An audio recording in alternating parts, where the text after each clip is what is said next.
Hi guys, Kevin from Sticks and Stones again with the next basic tool that we want in our toolbox.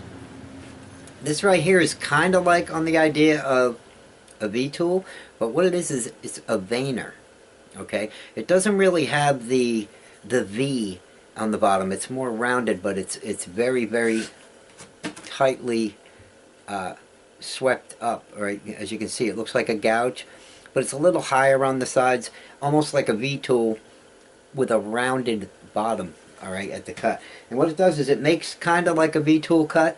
It's great for doing like mustache hair.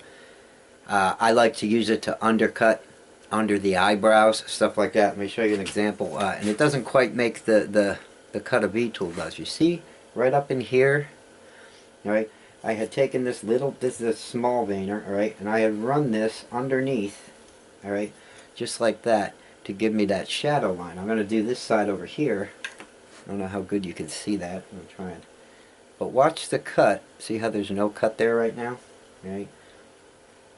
And you just kind of run it over just like you were using a V-tool.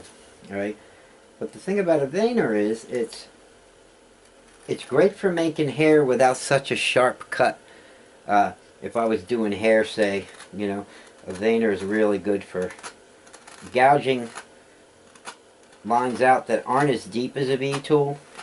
Okay, then you can run a V-tool in, alright, and it gives it a lot more natural look instead of just this hard straight lines of V-tool. Alright, so that's what a veiner does.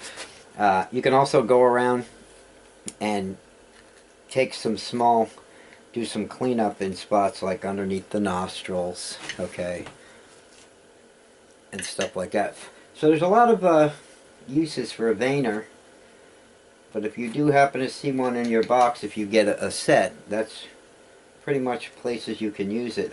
Any place you want to take out some wood, but not too much, or you want to put some hair, it's always good to start those lines with a veiner. Alright, even just doing a couple of wrinkles, for instance. A lot of people would rather use a veiner than a V-tool because the lines aren't as hard. Alright, and then you can always run your V-tool through them for a little more depth. Okay, so that's a veiner. It's like a V-tool, but kind of U-shaped on the bottom, or a U-gouge, you know, people call them, like, you know, but a U-gouge is a little bit different. The veiners are actually very high on the sides from my experience. Alright, so a veiner is also good. Try and get a set where you get a V-tool, a couple of gouges, and a veiner. A skew, which is a little pointed knife. It's kind of like a knife on a... There's one right here. I'll show you. This right here is a skew. See that? Just like an angled knife blade. Okay, is really what it is. But that's great for getting in the corners. Right? You want to get in the corners of your eyes and stuff. Taking out little pieces in corners and stuff. It's really a good little tool to have. So make sure you pick up a skew chisel also.